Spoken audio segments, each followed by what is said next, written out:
We are very fortunate because in one word I call it karma. Because sometimes it's not easy to be able to encounter a teacher like Robert.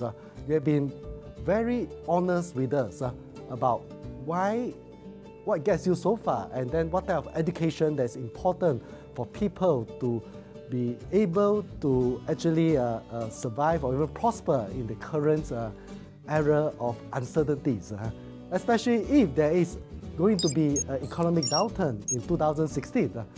A lot of people are preparing by just saving money, but in order to take advantage of this crisis, in Chinese, crisis has two meanings. One is called the danger, the other one is called the opportunity. The rich sees it as an opportunity to be even richer. Yeah, it's not bad to be saving right now, you know what I mean? Yes. Because when it crashes, that's when the bargains come up. Yes. You know, so we must be prepared for that, right? Yeah, so I'm, you know, right now I can't wait for the next crash. I see. See, what financial education, one is to understand debt, yes, and how to use debt as money. Yes. Number two, you must understand taxes. Number three, you must know all markets go up and down. So a person like a school teacher who values security, this scares them. But for somebody who has the mindset, the education experience, this is good stuff. Because when it comes down is when, but these guys lose. So I'm not saying it's right or wrong, good or bad. I know there's people watching this say, oh, you're a bad man. Well, that's because you're on one side of the coin, you know. All I'm saying is stand on the edge and look at the other side. And when you see the other side, you go, huh. And our school system teaches you to be poor and middle class. I just wanted to be on the rich. Now it's my rich dad. That's all there is. We're in a great crisis, like you said, but it's also the biggest opportunity of all. On this book, you mentioned there's a figure called Dr. Fuller. Do you consider him as the influential figure that gave you this second chance? Yeah, Dr. Fuller, you know, he spent a lot of time in, I think, Penang. Yes, that's right. In Penang, we have a building, exactly the dome. That's correct, yes. So Bucky Fuller spent a lot of time in Penang and all that, and he was a socialist or communist. And my rich dad thought he was an idiot. Well, I listened to both sides, and they both said basically the same things, you know. So Bucky Fuller was the person that taught me not to be a capitalist only, but to also be a school teacher, like my poor dad. So it was Bucky Fuller that helped me with the transition from rich dad to my poor dad side. Because I really thought it was stupid to work hard all your life and have nothing. But then I understood my father was working for humanity. He was really a socialist. And the reason I speak a little Malay is because my dad and mom, when President Kennedy came into office, my father and mother quit their jobs and took a huge cut in pay to work for the Peace Corps when it first came out. So my father ran the Peace Corps Center, and my mother was a nurse at the Peace Corps Center in Hawaii. And we had to learn different languages. And so I chose Malay, you know, as well as Thai and Filipino. But Malay was the best because they had the best looking teachers, you know. Wow. Sharifa and Asa. Wow. I still remember their names. And they had the tight fitting dresses on. So all my friends said, yeah, we're going to take Malaysian language. And my father said, I know why you're taking Malaysian language. Okay. I said, yeah, you know, I really want to learn Malay. He said, no, you just want to look at the two school teachers. It's always important to have the right role model. Role model. Oh, God, they were gorgeous. Jeez. So if given a chance, would you call Malaysia your second home? Since you are so, well-versed. That's what Bucky taught me. Okay. The world's my home. I see. Bucky also taught me something else, because he invented the geodesic dome. Reagan gave him the Presidential Merit of Freedom. Fuller said our school system was corrupt, which I agree with. But he also said he works for everybody. And that was a big shift for me, as I stopped working for myself. And that's when I began teaching. So I teach for everybody. I call the world my home. I don't go back to Hawaii very often. It's communist, by the way. So anyway, I travel the world. I went to school in New York. I don't go to New York anymore because it's too greedy. It's just too greedy. So I just travel the world, and I talk to those who want to learn. You notice the school system don't invite me in. The government doesn't invite me in. So I just go as an independent. So I travel to anywhere in the world that people want to listen. And I'm not Republican or Democrat, but I am a capitalist, and I'm a teacher. Yes. So I'm a capitalist as well as a socialist, but I don't believe in giving people money. I believe in teaching people. You know, the Bible, I'm not really religious either. The Bible says you teach people to fish, don't give them fish. But most socialists and communists believe in giving people fish, which only makes them poorer, you know, makes them poor. I think it's good for a person to be poor, then they can decide to be rich.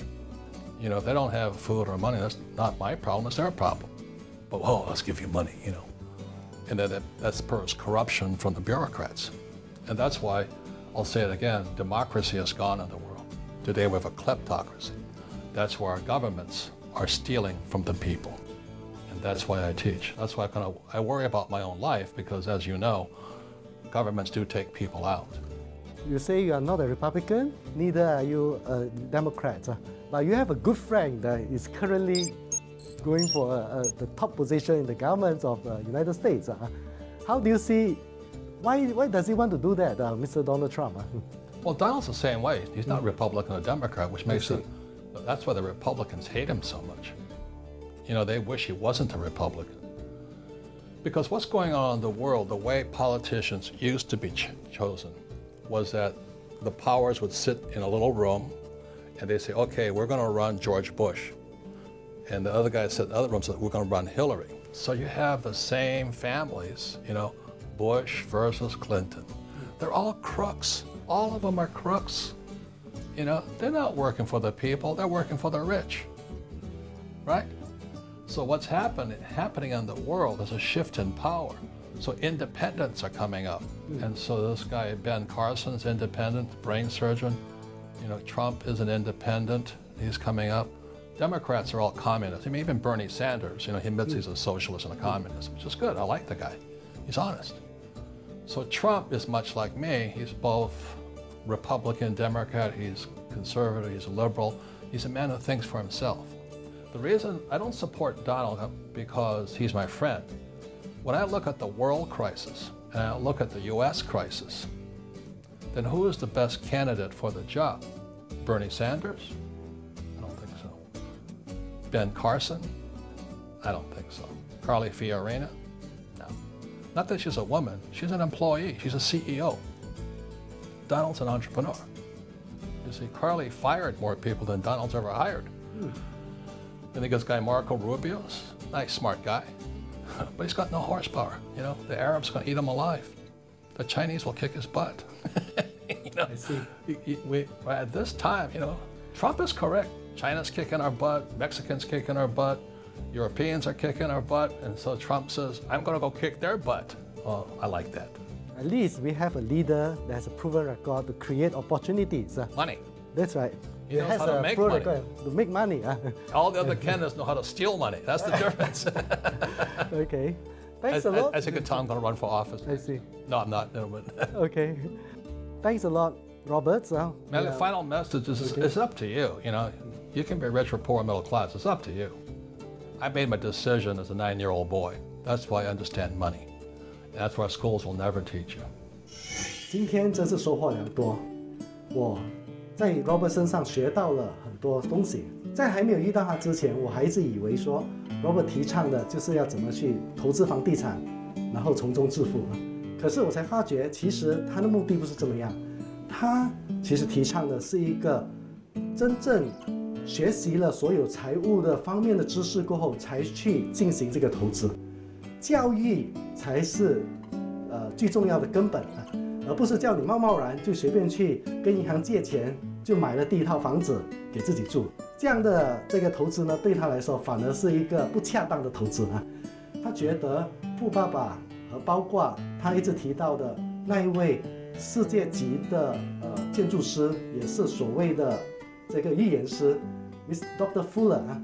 Dr. Fuller 教会他一样东西，就是说不要只是全部往前看啊，往前看啊。